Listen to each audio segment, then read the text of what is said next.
Are you looking to stay informed about what's going on in Madison without the media spin? Well, here's the latest news from the Wisconsin Assembly Chambers brought right into your home, directly from the office of your representative, who truly values his constituents' feedback and in always working hard on the issues that matter to you. Welcome to the Ramthun Report. Hello, fellow patriots. When you have issues and you need answers, ask us. I'm Tristan, and let's get an update on what happened this week here in Madison. This week's hot topics include the latest update on the prohibition of mandatory vaccine bills, some updates on what's being discussed in the Children's and Families Committees, and a brief look at some upcoming topics that we're looking to address for our Wisconsin farmers. And we end with your Ramthun Request from last week. Don't forget to make yours for our next episode by following the link in the descriptions. Let's get right into hearing about the interesting outcome on the floor with the vote on prohibiting mandatory vaccines. Hello everybody, today is Wednesday, March 24th. A quick recap on yesterday's 6-hour floor session. We had 9 hours planned, and I'm really glad it didn't go 9 hours, but we had several bills that I think are of interest to you. The AB 23, 24, and 25 were the items that were originally stripped out of AB 1. The governor ultimately vetoed that bill. But we have these standalones, and I hope they have chance. They did all three pass with bipartisan support. We had at least a couple of Dems on each of those three bills. The first one was prohibiting certain government officials from mandating vaccinations. The second one was AB 24, gathering in places of worship, i.e. churches. And 25 spoke at mandatory vaccination for employment. So all three of those passed the Assembly yesterday. My understanding the Senate as well was in session yesterday, and so they were concurred, and I look forward to the governor signing those, and I'll let you know if he doesn't, and I'll let you know if he does. The other bill that was huge for the day, we had 3 hours of debate time allocated, was Speaker Voss and Majority Leader Lemahieu. Their bill was AB 149, which basically spoke at the legislative oversight of federal COVID funds. There's quite a bit of money that the federal government is sending Wisconsin, and to date, from phase 1 to now coming up with phase 2, the governor hasn't appropriated those monies properly or quickly enough.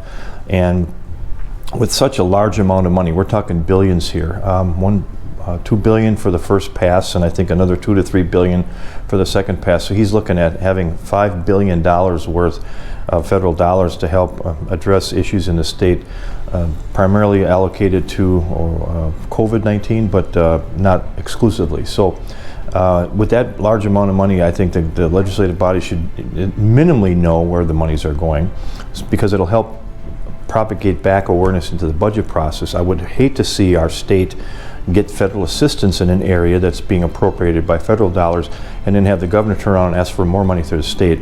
That's double dipping, and that doesn't fly for me, and I wouldn't stand for that. So we want to get ahead of that, at least minimally the awareness, to help understand how we should appropriate dollars is the ask.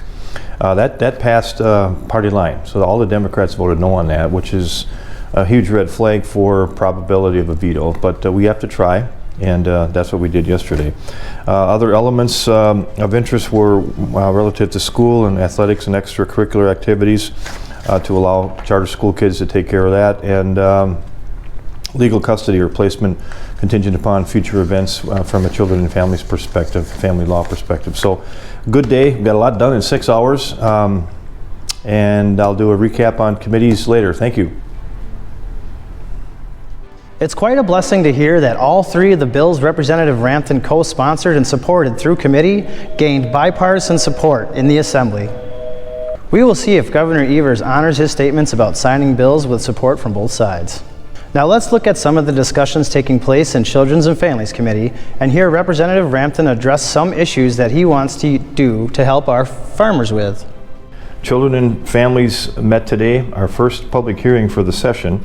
We had 4 bills that we looked at. AB 26, prohibiting out-of-home placement of a child with a person with a record of crime against a child, which is good protection for the child, best interest of the child. Bill AB 138, disclaimer of parental rights and payments allowed in connection with an adoption. AB 142, immunity from liability resulting from good faith actions under the Child Abuse and Neglect Reporting Law. And last but not least, qualified residential treatment programs and granting rulemaking authority, AB 143. 142 and 143 are pretty much to align us to federal programs so that federal funds can come, by the way, to the tune of $8.5 million to the state of Wisconsin. So we get those two bills in line with federal rule, we'll have $8.5 more for the governor not to spend. Item number 2, I'd like to do some, in the future, some updates from the office on what we're doing with our farming community and our farmer friends. Salt of the earth people, the best people in the world I know are my farmer friends. And the watershed grant and rural broadband issues are concerns, as I understand this morning, from not just our farmers, but from pretty much the whole state as far as rural broadband. I'll be doing some. It's important to follow what legislation is being talked about in regards to our kids, because we should always seek to build a better future for them. We also need to take care of our farmers that keep our children and families fed. Here at the Ramthun Report, we know everyone has issues with politics and that many people need answers.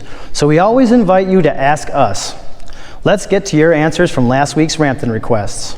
Here, Matthew Grensavich from Kewaskum asks, what can we do at the state level to protect our right to keep and bear arms? I find it funny that the federal government wants to take our guns away, but they have guns surrounding them in Washington to protect themselves. Yes, Matthew, the hypocrisy runs deep everywhere in politics right now. Let's talk at your question specific to the Second Amendment.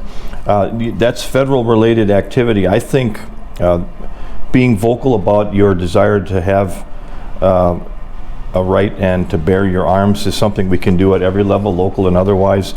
The pressure, I believe, though, however, will be against the Second Amendment, and that's at the federal level. So I would strongly encourage you and all people concerned about the Second Amendment rights to keep and bear arms to focus on your congressional reps as well. They'll have a better inside track on that and more control on that situation. And we can feel it from the outside here at the state level, but it's truly a federal level matter. Last but not least, constituent services. Community outreach, 14 letters. These all come primarily from the New Holstein municipality to my friends up in the northern section of the Holy Land.